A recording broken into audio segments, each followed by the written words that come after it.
And we're off and running with today's first and only installation of the Valley Bend Sports Network, the Jimmy Firecracker Show.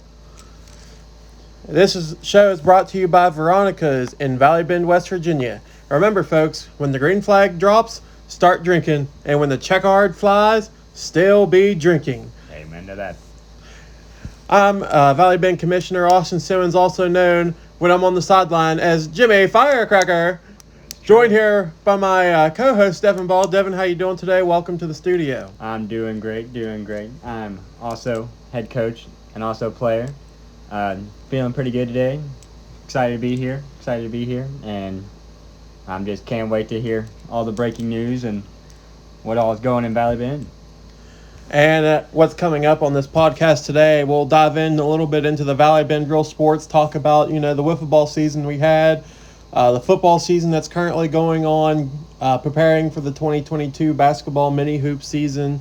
And then we'll dive into our brand new season that we've had for the first time in I don't know how long, our NCAA football season, where we're wrapping up week 2, ready to start week 3, and hopefully get into the playoffs within the next 2 weeks. We'll also come at you with some 2021 award projections for our award ceremony hosted on December 23rd. We'll also head into the NCAA basketball world, where we have some breaking news that could change the foundation of the tournament itself, as the tournament date will be determined later tonight, and we'll be sure to get that out to all you listeners out there. And just like that, we'll dive into some real sports here. So first off, over the summer, first time we've ever joined a professional wiffle ball league. Devin, you were the prime outfielder, leadoff batter. Brett Smith, probably our ace, had a really good ERA throughout the season. He did have a really good season. So going into wiffle ball, I mean, it was our first time playing really outside competition. Do you think we were prepared well enough for that? From overall and stuff, I think we did really good for what we did. It was just kind of tough going up there, 2-hour drive just to get there and just kind of jump out and just start playing. But overall, I think we did a fantastic job, especially the very first few games. We absolutely crushed the ball.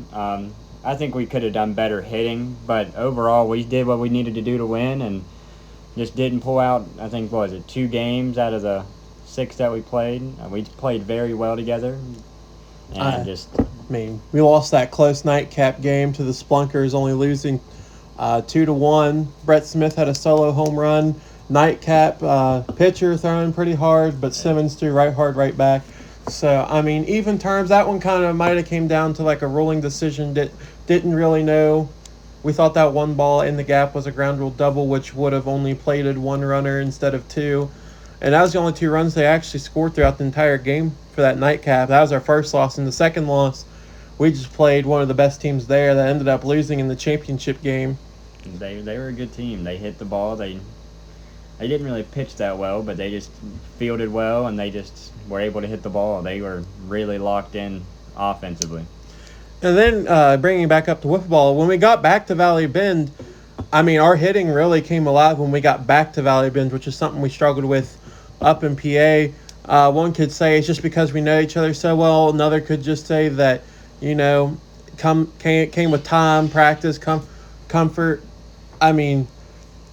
You came out, we didn't really expect you to throw that well, and then pitched for yourself the whole Valley Bend summer season up here. Did pretty well, won a few mini tournaments between the 3. Overall, solid wiffle ball. If we can get some games scheduled in West Virginia for next year, it's definitely what we're going to look at doing. Maybe expand our roster, try to get Shane and Jace up here, put some more people in the batting lineup, give ourselves more of a chance. But one of the main things was just the drive going up there. I think if we would have continued to go up there, we probably would have made some noise come into the playoffs. Definitely, I think we would have made the playoffs again, only losing two games out of the 6 that we played. I agree. Again, I think just like what you said before, whenever we came back here, it seemed like everything was just falling back into place, and I think that just came with time, getting that practice in, just getting more comfortable, getting back into the game, not just going up there every once a week, drive up for a 2-hour drive and then just play. Again, it comes with time, comfort, and just practice and that consistency of playing. I also could say that when we're here, we also get that, 30 to 45-minute warm up period to actually, get loose, stretch, take some BP. Uh, pitchers can get loose. Whereas we're up there, those guys have been sitting there for about an hour, maybe two. They've already taken full rounds of BP. They've probably taken some IO. The pitcher is already loose, doesn't need any warm up pitch as soon as he gets on. Then you see us getting out of the car, walking onto the field. Playing our first game, it's very tough. Well, moving on from wiffle ball, now that we're into the fall sports selection, we decided to bring back football this year, which I think so far is going pretty well. I mean, Right? you and Brett are in a duel for the wide receiver race right now. Uh, it's been a heck of a season so far. I've absolutely loved that it came back. Love to see it again. Get that competitive football, especially with the season stuff. It just kicked in and stuff. That just really makes it fun, interesting, and just love to see the battles. So, past few games, we've added in the kicking element into the game, which I think the field goals really changed the dynamic of the way we play. We know everyone's capable of punting the ball over the building. I think rule changes going forward, maybe make the touchdowns worth 2 to get a PAT attempt for 1, giving a total of 3 points, play to 21, which would be 7 touchdowns. Field goal itself would only be worth 1 point. Must kick the field goal on 4th down from here on out, unless it's a 4th and inches situation or a 4th and 2 to where, it could result in the outcome of the game. Yeah. So we went to probably like 5 or 6 overtimes the other night, and it came down to a long 30-yard field goal for both kickers to really, and one barely went over. It might have been slight left, but we went ahead and gave it to him since it was our first time really kicking the field goal. And then the second field goal, Simmons goes up, he kicks it, and it doinks right off the top of the building. A dead center. Good kick. Just didn't have enough power to really get over. Kind of got a bad bounce on that one, but, it's just how the ball bounces sometimes. It was a very beautiful kick. I trusted my kicker. He went up. I couldn't ask for any better placement and stuff. Just fell a hair short. I can't complain too much. Close game. It was a very, very well played game, and just fell just a little short. But I really like the kicking element to it. Adds a little more something to the game and actually makes it not just touchdowns. You also got the field goal attempts and stuff. It makes it very fun and interesting, and just not one-sided. That's what it seems to be. I mean, especially I'd like to get some more people here, start playing 2-on-2. We had the opportunity. Shane came up and really shut out at wide receiver, scoring. I think we played the 7 because we quit at halftime, or 10 maybe. I can't remember. Yeah, we quit at halftime. I know we quit at halftime, but Shane scored on first down probably 5 out of the 6 times that he was on offense. He did score well. Shane just busted right out. I don't think Devin was expecting the full sprint right to the end zone and then a bullet pass by your Heisman candidate Simmons just right into the end zone. So far, the wide receiver number 1 race so far, I think, between the 3 of you, I'd probably have to say Devin Ball's probably top candidate. He's the fastest one. He can beat you in the short game. Get that little shovel pass. You see Simmons flip the little shovel pass out. He gets out into the open field, breaks some tackles, gets into the end zone, and then he's also got the element of beating you long. Mm-hmm. So I think that all plays into when you start talking about who is the wide receiver 1 in this category. Brett Smith, he obviously has some good plays out there. He's got the height advantage, which works to you. Doesn't have the speed that you and Shane possess, though, but the ability to make plays when it matters, being able to get into the end zone. He can grab most of the 50-50 balls that are tossed up out there, again, because of his height. And then he also, in the short game, he's just able to kind of turn around. He's got that quick route right there, and then he just catches the ball. It's a 3 and 4 yard gain every time. And again, it also comes down to just playing 1-on-1. But when you start looking to 2-on-2s and 3-on-3s, are you going to have that short yardage play? Because you're going to have a short coverage and a long coverage and someone on the quarterback as well. So in that short game, you start looking at it. If no one's rushing the quarterback, that first guy's going to be playing that short game where you have a free safety that's all the way back. So you got to take that into consideration when you're talking about wide receiver number 1 here.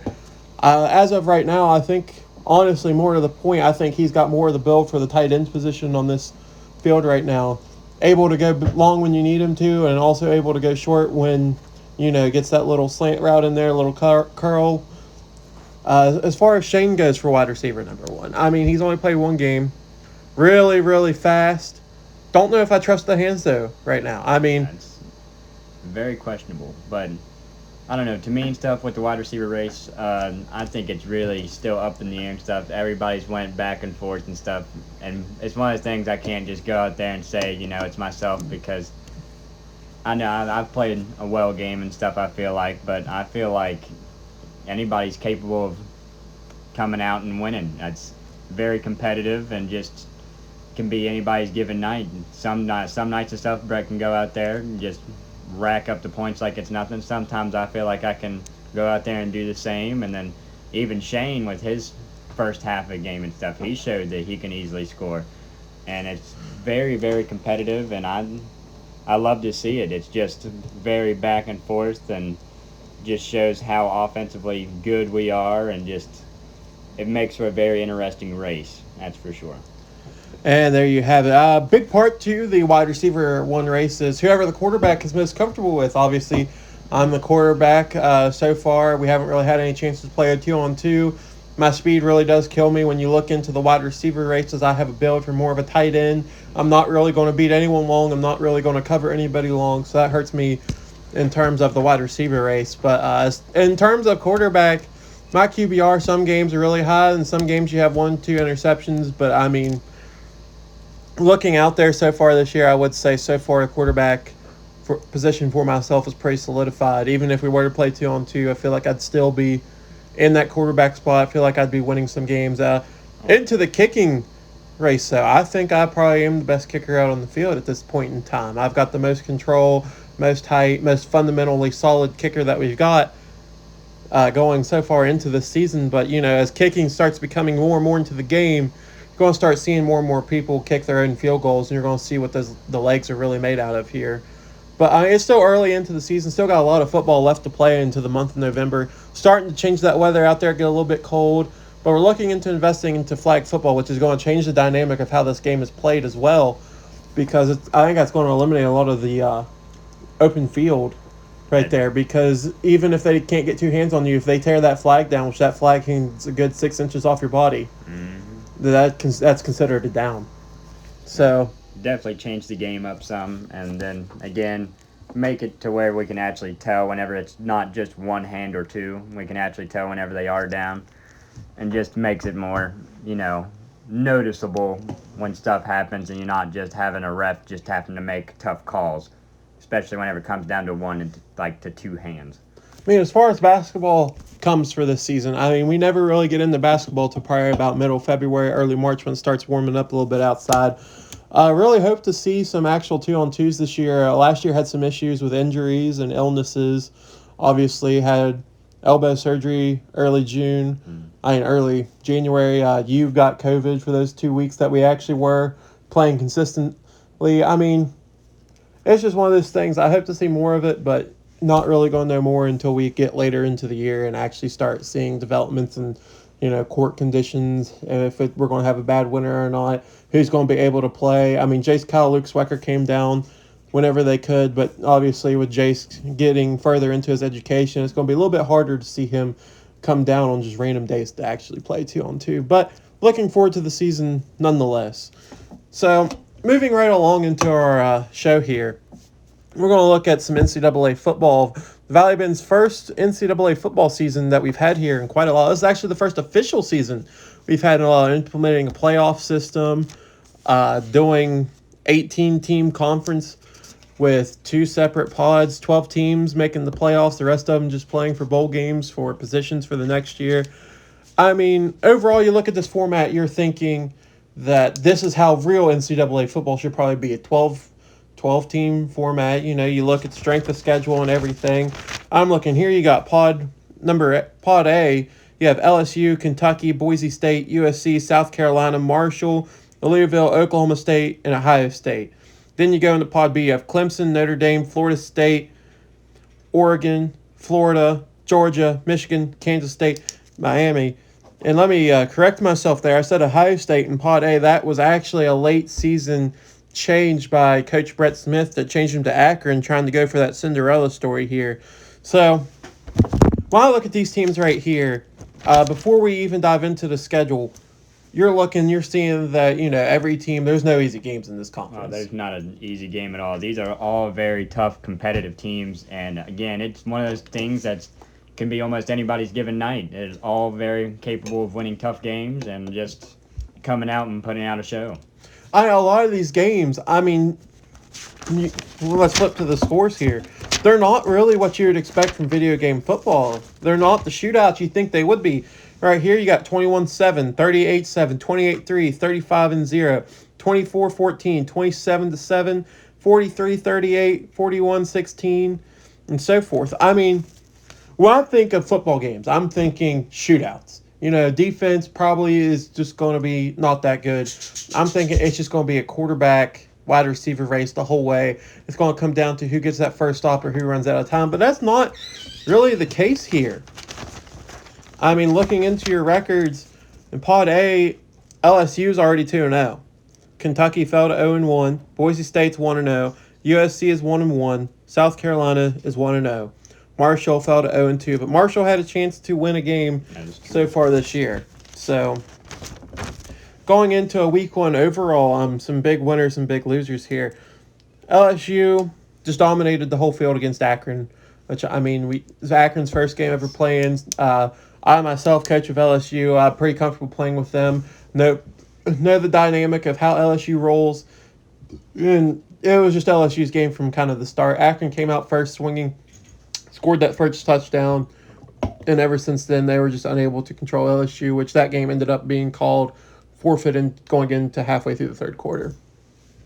So the big nightcap game for week one was the Louisville-Kentucky game, which ended up being 38-7. Louisville a standout team so far this year. They have been playing very well. That game and stuff, just with me and stuff, I just couldn't find my groove and stuff with it, especially pass game, and just seemed like everything wasn't going my way.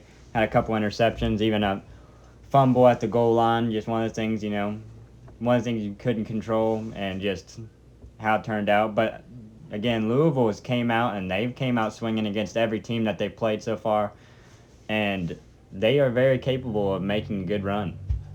Indeed, they are. If I'm looking on the schedule right now, I'm saying Louisville's probably going to be 1 or 2 seed come playoff. They're going to host a playoff game.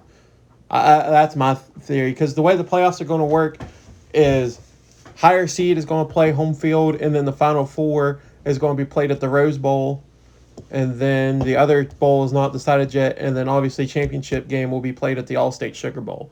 So I think Louisville, as of right now, is probably one of my top seeds going into the playoffs. That's a team I'm looking to make the playoffs, actually make a decent run. I think Louisville's going to be in your Final Four match for the playoffs, right? As of right now. They've just proven themselves. They've gone out every game. They've handled business well. We had that non-regular season scrimmage against BYU that we struggled. But then again, we didn't know really how Shane Martell really planned to play with BYU. So that first half, we're just kind of laying back. We're not wanting the game to get out of hand. We're not wanting to also put up 80 points against Shane just because, we want it to be a fun game. It wasn't a season game. We don't want to just go out there and put the pedal to the metal, show Shane what we've got, and just, it was all we ended up putting in our second string quarterback in the second half and playing with that just to see how we do. I don't know. I was there for that game, and I think BYU put a scare in Louisville, especially that first half. It was interception after interception, and just BYU came out swinging, and I think it kind of scared Louisville. And, the coach got fired up that second half, and he just ended up pulling it out. But I think BYU put a scare to him, and I think Louisville, I think they can make the playoffs. I don't know if top 4, but I think they are very definitely good enough to make it to the playoffs for sure. They know how to run, and they know how to do what they need to do, but BYU did put a scare to them here recently. And there you have it with that one. Another game that I was actually really impressed with, Georgia took care of business against Michigan at Georgia. That was actually one of your 2 week 1 wins. South Carolina really taking care of business against Marshall not allowing Marshall to score a single goal. Georgia just goes out there. They pull off the 41-16 win over Michigan. I mean, the way you were playing here in the beginning of the season, my original thoughts were that Michigan was going to come into this game and just kind of control the tempo of the game. Brett was going to get into your head a little bit, and then that was going to be the end of the story for Georgia's first game of the season. But I think Georgia is going to be your ticket to the college football playoffs. I'd be probably one of my best, but with Georgia and stuff, that was one of my first teams and stuff that I actually got to play with. That was well ranked up there. I just found their rhythm, luckily very early, and plus like beforehand and stuff, I got to play a few games. Finally figure out how I like to play the game and find myself. And luckily with Georgia, I was able to find what I needed to do and what works, and we just ended up going and just taking care of business. We just went out there and played a very well Michigan team and just executed whenever we needed to. And then with South Carolina, we played a very good game. It was Marshall. Not doubting on Marshall or anything at all. They are a good team. Nothing bad about them and stuff, but South Carolina, I feel like, should be pulling that game out, especially how ranked up they are. And, we just came out there and just took care of business, what we needed to do. And now we're looking into week 2. So week 2, we've already played 4 games out of the 8. So half of week 2 is already in the books. So we're looking into Friday, October 29th. We're going to end up playing the rest of week 2. Hopefully play week 3 and week 4 as we have all day to really play the game. One of the games I was kind of surprised with myself was the LSU at Oklahoma State.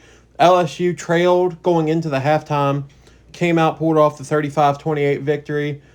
Just kind of came out, they got the lead in the third quarter, and then just started playing clock management. With 5-minute quarters, clock management is really important. Got to say, knowing when to use your timeouts, knowing, situations, all that stuff. I think Oklahoma State's a good team. They had a first week bye, and then their first game ever. Devin, you've never played a consolation game with them or anything. Just came out and played really well with a playoff contention team. I think LSU is also going to be in that 12-team picture. And I think Oklahoma State has a chance over these next 8 weeks to show the committee that they could be in the playoff picture. Now, could they be a top, 4 seed? As of right now, I don't think they're a top 4 seed. Do I think they're a bottom, maybe 10 through 5? Yes. I think Oklahoma State falls in that category. They've got good quarterback play. They ran the ball really well. They could use a little bit of defensive tune-up, but then again, that also comes down to, coaching decisions, switching the players during the passes, not meaning to do things certain times. Also comes down to, coach's decision on clock management, knowing when to use the timeouts, gambling with your timeouts, hoping that they don't use up all the clock on their possession, trying to score. A lot of it does rely in the actual coaching aspect of the game rather than just, calling the play and playing with the players. A lot of it involves knowing when to do certain things. And then we had the big upset, Clemson at Kansas State. Kansas State pulls that one out 56-45. Now, I think Kansas State is also going to be one of those playoff teams. They put out a good showing. They had a week 1 bye, just came out, showed Clemson, they put everything out on the table against Clemson. It helped that it was at Kansas State, but Clemson was one of those teams predicted to be the 1 seed in their pod and also predicted to be in the college football championship by their coach. As of right now, I'm going to make a bold prediction. I don't think Clemson will be in that Final Four.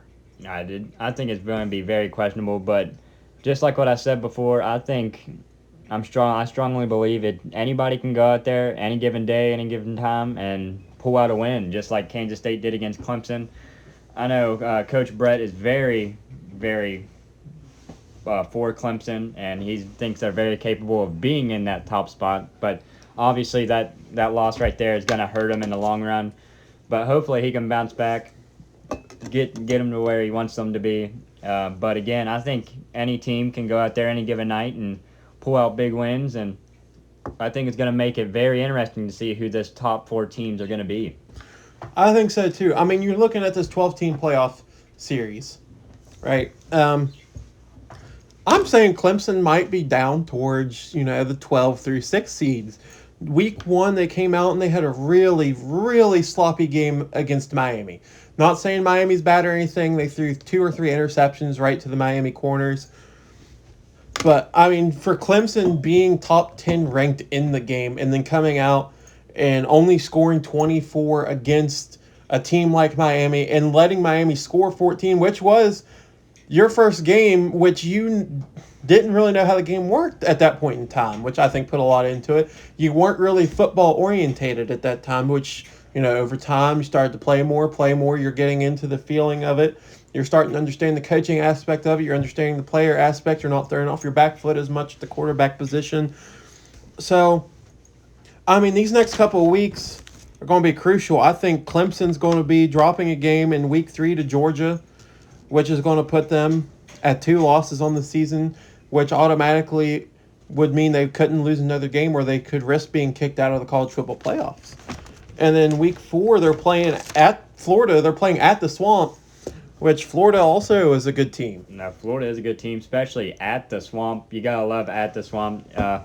Very big football school. You just gotta love how the Gators chomp. Especially at the Swamp, just makes for a very fun, intense game, no matter who it is. But for me and stuff, I feel like it's a little too early and stuff to actually who my top 4 and everything's going to be. I think we have some good ideas of who the top 12 might be, but to me and stuff, I still feel like it's up in the air because you never know who's going to pull out these next few weeks because just how everything's going and especially how many upsets and stuff might brew. And I think a lot of things is very unpredictable. It's college football we're talking about. Yeah, that's for sure, too. And whenever I look at this roster of teams, I mean, you got to look at it and you just got to start making assumptions. Now that you're 2 weeks into it, you're starting to see how teams play. The week 1 upsets, you look at them as they're not really upsets because, you just don't know how that team's going to play. A lot of us haven't played with most of these teams before. So when I'm looking at my playoff picture, I'm automatically looking at LSU, Boise State, South Carolina, Louisville. Then, there's 1, 2, 3, there's 4 teams out of Pod A I'm already saying is in the playoff. And then I'm looking over here, I'm saying Notre Dame, Oregon, Florida, Georgia, Kansas State. And right there is 9 of your 12. So then you start looking towards the bottom and you're finding 3 more teams you need to play. So then you start looking at teams like Oklahoma State. You start looking at your 3-3 teams, your 500 teams. You look at their strength of schedule. You flip to their schedules here and you see that who's going to win big on the away games. So that's going to mean a lot for it too. I mean, if you're going to Alabama and you beat Alabama at Alabama, you're obviously that's a good resume builder right there. But I mean, if you're beating up on Marshall at your home place, I don't care. You won that game by 80. You played a bottom team at your house. That's just one of the things you got to look for. And I think that's what the committee's going to be looking for, too, when they go to select their 12 teams to go into the college football playoff. Oh, yeah, that always plays a big role. But, again, I think especially how early and stuff it is and how many more games we do have to play, I think it's still up in the air and almost anybody's ball game. And I think some things might get a little interesting. And I couldn't agree with you more there. So now we're getting into your favorite topic. We're going to be moving right along to NCAA basketball. The regular season for them finished up back in September as we decided to play a year-long season for NCAA basketball. I mean, you have standouts that we never knew of, conference tournaments that we played 4 conference tournaments and then a champion series, which Miami was the winner of the conference challenge, which was surprising to see, actually. We know Miami's good. We know they're going to contend. We know they're going to play. But to pull off, they won their conference and then they came out. They played the best of each conference in a no-holds-barred tournament-style game. And they went through and they beat Michigan, I think, in the championship game. I'm pretty sure it was Syracuse, wasn't it? No, Syracuse is who they beat first round. Yeah, it was Syracuse first round, Michigan. Again, they just came out there and they just again, they executed. They built from their momentum, and the number 23 kid, he just came out and he stepped up whenever we needed him to. It was very big for him, and I love to put him in those kind of situations, and he's helped me out more than he's failed me. And one of the things where he's always been there for me. So I put my trust into him, and he's really helped me through the years and stuff. And I gotta say, this kid knows when to step up. And yeah, so we are 1 week away from going to one of our biggest months for college basketball. The Turkey tournament is, can be anywhere between the week of the 13th and to Thanksgiving. The date will be decided tonight. So I think that's big to know when the date is.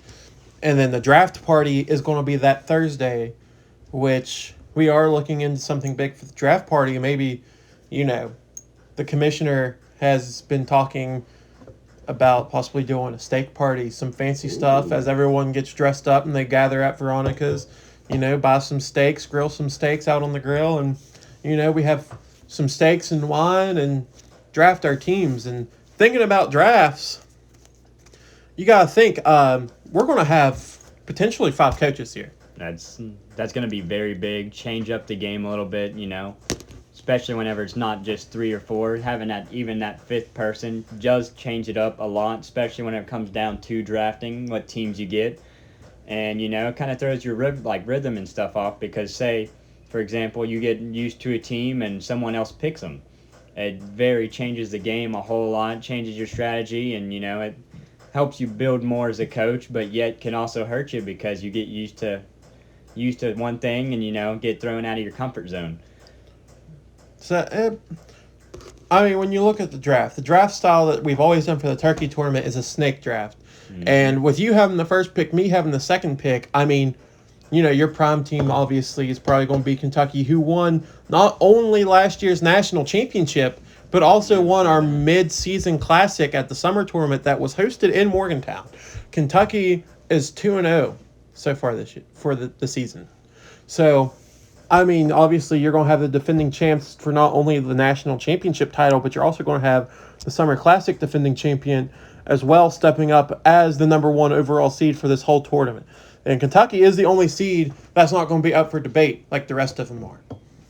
So when you're thinking of your draft class, because if you're like me, I've already started thinking of my draft class, who I'm going to be putting in for my 2021 draft class. You get the first pick, and then you got to wait all the way until it's your turn again, because it'd go you, 1, 2, 3, 4, 5, and then 5, 4, 3, 2, and then you get that next pick.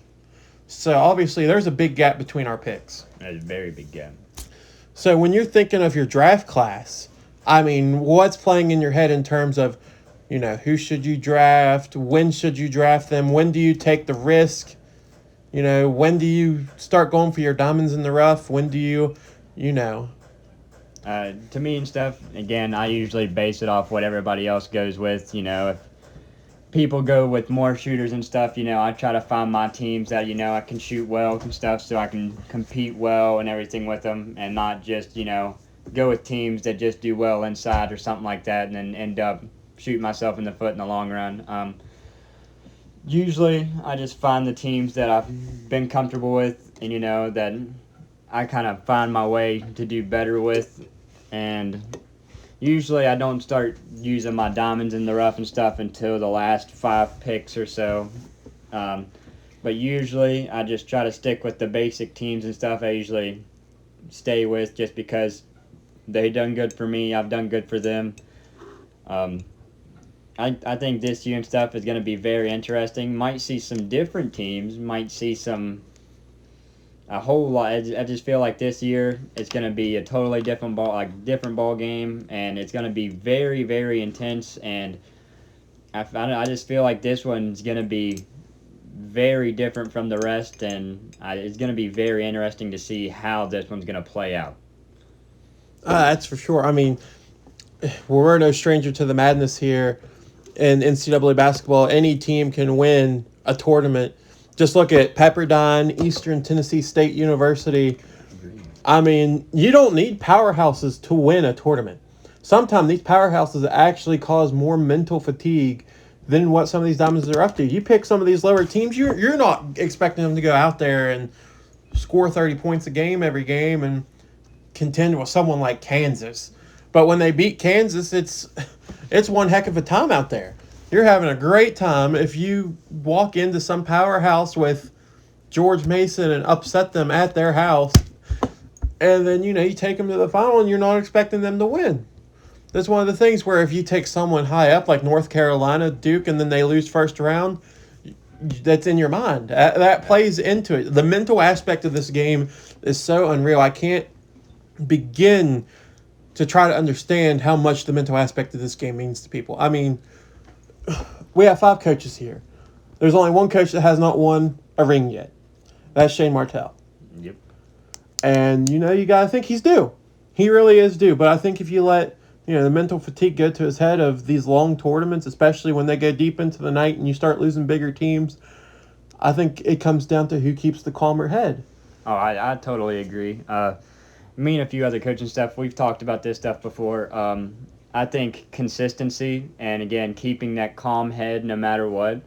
Because it's one of those things, if you do lose a big game and stuff, you can't just let that destroy your mental state. And, if you do that, then just like what you would think would happen, they're just going to go out there and they're not going to play their game. They're going to throw off their game plan. They're not going to be taking the shots and stuff that you need and stuff like that. Consistency is a big thing. I get that from my own coach, John Calipari. He talks about that all the time. Even if you take a good shot and stuff, it doesn't go in, that doesn't mean it's a bad shot. Again, you got to keep on looking for what works for you, no matter if it works out and stuff or not. Consistency is a big thing to me. But again, just like what you said, keeping that mental state, it really does play a huge part in this game, especially momentum-wise, just like what you're talking about. Say if you lose with a big team very first round, that could throw you off for sometimes even the whole tournament, which really can affect you and sometimes just throw you out of the race completely. And then there's sometimes you go and you get those small teams and they make a decent run and, you just feel, refueled and just more hyped than what you can imagine. And it's just really makes a difference and makes it fun and, it just really changes the whole game. But what I really think it comes down to is keeping a calm head, playing your game, and then just, again, that consistency and just doing what works for you. And I think you're completely right there. The summer tournament, we just go with the random seedings because we don't. That's the whole part of the thing. The summer tournament is just meant to be absolute madness. Now, for the turkey tournament, we'll be voting these seeds in, except for Kentucky, who's already undisputably the number 1 overall seed. But for the rest of the seeds, it's going to be, all the coaches are going to vote on it except for the coach that owns that team. So if you draft Oklahoma State your second pick, whenever we go to vote for these seeds, it's going to come down to the 4 other coaches around you to vote for it. Which, if 3 of the 4 coaches said that they're a 1 seed, they'll be a 1 seed. If it comes to a tie, then, they'll just move on to the next one, and we'll vote on that, and then we'll go back to Oklahoma State and see if they still deserve a 1 seed or not. It just comes down to a lot of things when it comes into draft picks. You got to know.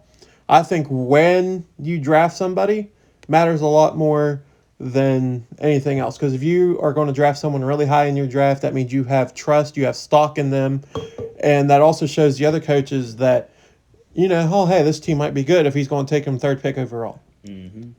So, and moving right along, we also have some breaking news going into the NCAA world. I'm very interested to hear this. I have not got to hear this yet, and I think the whole Valley Bend community is ready to hear this breaking news. And we have live footage from the press conference by Commissioner Austin Simmons. Let's play it live.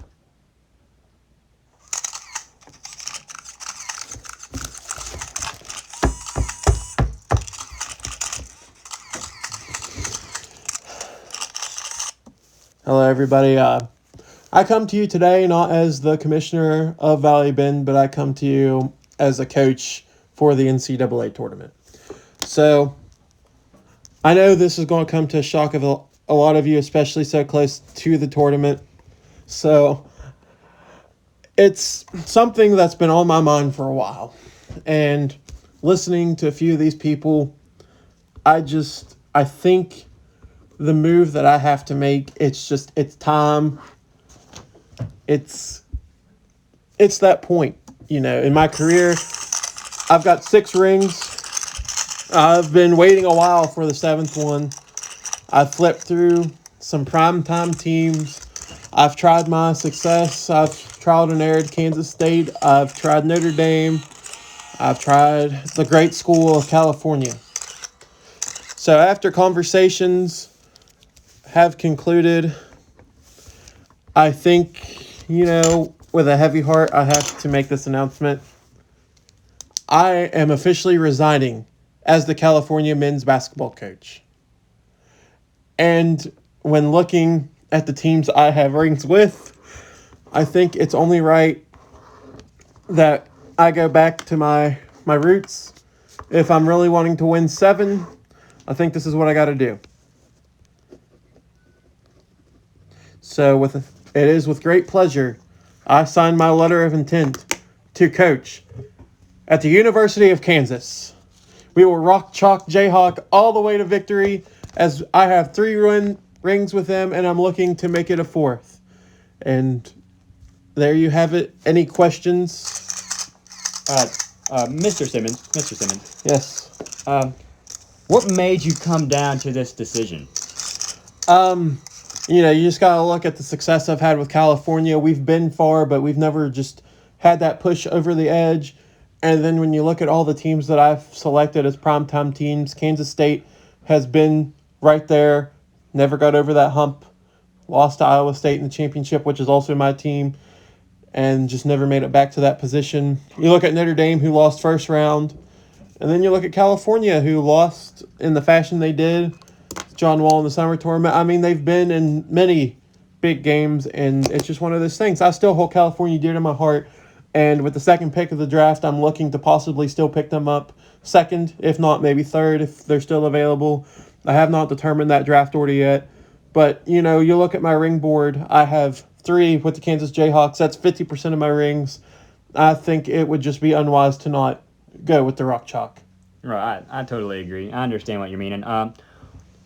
So what made you want to go back to your roots to, the old Kansas ways? Because last time and stuff I remember was tournament at Shane's house. I think it was against Wisconsin. I think so. They had they almost won that game, but the ball just went in and out. And it seems like ever since then you just kind of turned your back to him and stuff. What made you, come to this decision and put him back to your number 1 pick?